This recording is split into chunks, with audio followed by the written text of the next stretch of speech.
Hello friends, Radhe Radhe, जय श्री कृष्णा, खम्मा गणिसा। और कैसे हैं आप सब लोग। आशा करती हूँ कि आप सब लोग बहुत अच्छे होंगे, आनंद में होंगे और मैं भी बिल्कुल आनंद में हूँ। तो आज हम कुछ नया टॉपिक लेके आए हैं कि हमें इस दीपक का जलाते समय किस चीज़ का ध्यान रखना चाहिए, शाम की पूजा हमें कैसे करनी चाहिए, किस तरह से हम पूजा करें जिससे क्या है हमें संपूर्ण फल मिले। तो मैं आप सब लोगों को इसी चीज़ के बारे में बताऊंगी कि हमें कितने दीपक अपने घर में प्रज्वलित करने चाहिए, कितने दीपक हम अपने घर में जला सकते हैं और कैसे हमें पूजा करनी चाहिए। हमें शाम की में जो पूजा करते हैं वो ना करनी चाहिए या हम बिना नहाए भी कर सकते हैं। तो ये सारी चीज़ें मैं आप लोगों के साथ शेयर करूँगी। तो अब सुबह क्या है, हम सभी करते हैं पूजा पाठ घर में, क्योंकि सुबह सुबह अपना झाड़ू पोछा भी हो जाता है, अपन सुबह नहा धो के स्नान करके हम पूजा पाठ करते हैं। तो लेकिन कुछ सवाल ऐसे होते हैं कि क्या हमें शाम के समय ये भी पूजा करें हम, तो नहाना चाहिए। तो मैं आप लोगों को बताऊंगी जिनके मान लो भाई छोटे बेबी हैं, जो भाई जो सुसु वगैरह कर देते हैं, तो उन लोगों को मैं ये कहूँगी कि भाई आप अगर नहाने में, गर्मी का समय है तो आप नहाने में सक्षम हो तो उनको नहा के पूजा करनी चाहिए। और बाकी वो नहीं भी नहा सकते हैं तो अपने हाथ पैर और मुंह धो के कुल्ला करके वो पूजा कर सकते हैं, क्योंकि छोटे बेबी तो भगवान के रूप होते हैं तो वो पूजा कर सकते हैं। और जो मेरी अपन जो साधारण महिलाएं हैं जिनके छोटे बेबी नहीं है या कुछ बहनें हैं, अनमेरिड है, तो वो क्या है, हमें सफाई का पूर्ण ध्यान रखना चाहिए। क्योंकि हम जैसे भी बाथरूम वगैरह में जाती है तो हमें हाथ मुँह धोना चाहिए और पाक साफ रहना चाहिए, क्योंकि पाक साफ रहेंगे तो हम शाम की पूजा है वो बिना नहाए हम कर सकते हैं। और गर्मी का समय है तो वैसे भी हम सुबह शाम रोज़ ही नहाते हैं तो नहा के भी हम कर सकते हैं, लेकिन अगर पाक साफ रहें तो हम शाम की पूजा है वो बिना नहाए भी हम कर सकते हैं।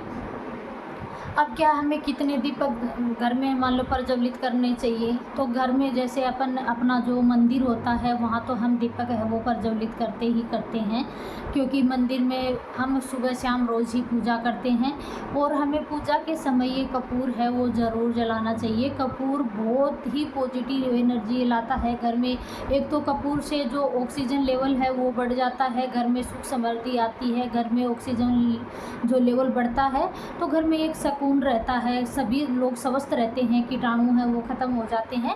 तो एक तो ये फ़ायदा होता है। एक घर से नेगेटिविटी है कपूर जलाने से, घर की जो नेगेटिविटी है वो बाहर निकल जाती है और पॉजिटिविटी को लेके आता है कपूर। तो कपूर इतना बेस्ट है, हमें पूजा के समय शाम को दोनों टाइम आप जला सकते हो तो जलाइए, लेकिन अगर सुबह भी आप नहीं जलाते हो तो शाम के समय तो आप ये नियम बना लीजिए कि आपको रोज़ कपूर जलाना ही है। तो एक दीपक हमें तुलसा जी में शाम के समय तुलसा जी की जड़ में दीपक है वो ज़रूर जलाना चाहिए, क्योंकि तुलसा जी में देवता का, कृष्ण जी को प्रिय थी, तुलसा के अंदर है वो देवता का वास होता है।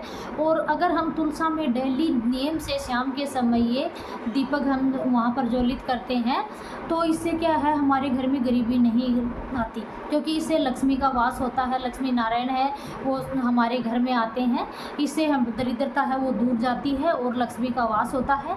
तो हमें तुलसा जी के अंदर है वो दीपक ज़रूर हमें प्रज्वलित करना चाहिए।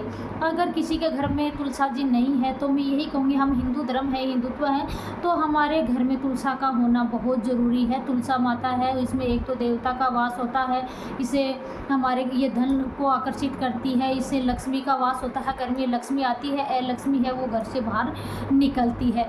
तो ये, और एक हमारे घर में नज़र दोष नहीं होता है, तुलसा जी होती है। तो मैं सबको यही कहूँगी कि हर घर में, हिंदू के हर घर में तुलसा होनी ही चाहिए और तुलसा की रोज़ पूजा होनी चाहिए। और अगर आपको ज़्यादा धन चाहिए, आपको पैसे की आपको ज़रूरत है कि भाई हाँ मेरे पास ज़्यादा धन आए, तो आप गुरुवार यानी बृहस्पतिवार के दिन है वो आप तुलसा जी के अंदर कच्चा दूध डालना शुरू कर दें, तो ये आपको और भी ज़्यादा पैसे है वो एक्ट्रेट करेगा, तो आपके पास ज़्यादा धन आएगा। अब दीपक की बात करें, तीसरे दीपक की, एक अपना मंदिर में हो गया, एक तुलसा जी के पास हो गया, और एक हो गया अपना जो मेन द्वार होता है, घर का मेन द्वार होता है, तो वहाँ पर एक दीपक आप ज़रूर प्रज्वलित करें, क्योंकि जहाँ अपना जो मुख्य दरवाज़ा होता है वहाँ से होकर ही लक्ष्मी आती है। अगर वहाँ हम दीपक प्रज्वलित करेंगे तो हम जिनके घर में पितृदोष है, घर में अशांति रहती है, घर में सुकून नहीं रहता है, चटपट घर में चलती रहती है, लड़ाई झगड़े होते रहते हैं, तो ऐसे में क्या है, हमें मेन जो दरवाज़ा अपना होता है वहाँ पर एक दीपक शाम के समय ज़रूर प्रज्वलित करना चाहिए। उससे एक तो हमारा पितृदोष है वो ठीक हो जाता है, घर में लड़ाई झगड़े होते हैं वो बंद हो जाता है, क्योंकि पितरों की कृपा है वो आपके घर में रहेगी, देवताओं का वास आपके घर में होगा, तो एक तो घर में लड़ाई झगड़े बंद हो जाएंगे, देवताओं की कृपा बनेगी और लक्ष्मी और नारायण आएंगे।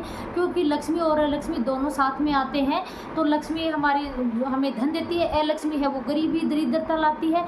तो जहाँ के जिसके भी घर में जहाँ शाम समय जो संध्या का समय होता है उस समय ये अगर आप वहाँ पर दीपक प्रज्वलित करते हैं तो लक्ष्मी है वो घर के अंदर प्रवेश कर जाती है, अलक्ष्मी है वो रोशनी को देखकर वो बाहर चली जाती है। तो ये तो हो गया अपना 3 जगह दीपक का, कि एक हमें मेन दरवाजे पे दीपक लगाना है, एक तुलसा जी में लगाना है और एक घर के मंदिर में। अब ये भी सवाल आते हैं कि भाई हमें दीपक है वो किस चीज़ से प्रज्वलित करना चाहिए, कि भाई सरसों के तेल में करें या घी में करें। सबसे बेस्ट तो रहता है घी का, यानी घी का दीपक। सरसों का तेल है इसको कड़वा तेल बोला जाता है, तो सरसों का तेल का इस्तेमाल हम हर जगह नहीं कर सकते हैं, क्योंकि सरसों का जो तेल का दीपक है वो पीपल में अपन कर सकते हैं, यानी शनि का है तो शनि का हम पीपल में पूजा करते हैं, तो उस जगह भैरू जी के यहाँ तेल का हम दीपक लगा सकते हैं। लेकिन घर में आप जहाँ दीपक लगाएं तो आप हो सके जहाँ तक आपको घी का ही दीपक लगाना चाहिए। अगर घी संभव नहीं है तो आप तिल के तेल का प्रयोग कर सकते हैं, लेकिन सरसों के तेल का प्रयोग ना करें। अब दीपक यानी हमें किस समय ये पूजा करनी चाहिए, तो क्योंकि एक समय नहीं होता है पूजा का, क्योंकि सर्दियों में सूर्यास्त है वो जल्दी हो जाता है, गर्मियों में लेट होता है, तो हमें फिक्स टाइम होता नहीं है कि भाई इस टाइम पर हम पूजा करें। तो सही पूजा का समय वही होता है जब सूर्यास्त होता है, उस समय ये हमें पूजा है वो करनी चाहिए, वो सबसे बेस्ट रहती है। सूर्यास्त के समय पूजा होती है तो वो सबसे अच्छी रहती है। तो आपको मेरा वीडियो कैसा लगा मेरे को बताना। मेरे चैनल को फर्स्ट बार देख रहे हो तो मेरे चैनल को लाइक करना, सब्सक्राइब करना और कमेंट करना। आप लोग लाइक बिल्कुल नहीं करते हो, सो प्लीज़ आप मेरे चैनल को सपोर्ट करें, लाइक करें और कमेंट करें। मैं आपके लिए ऐसे हेल्पफुल वीडियो लेके आती रहूँगी। Thank you.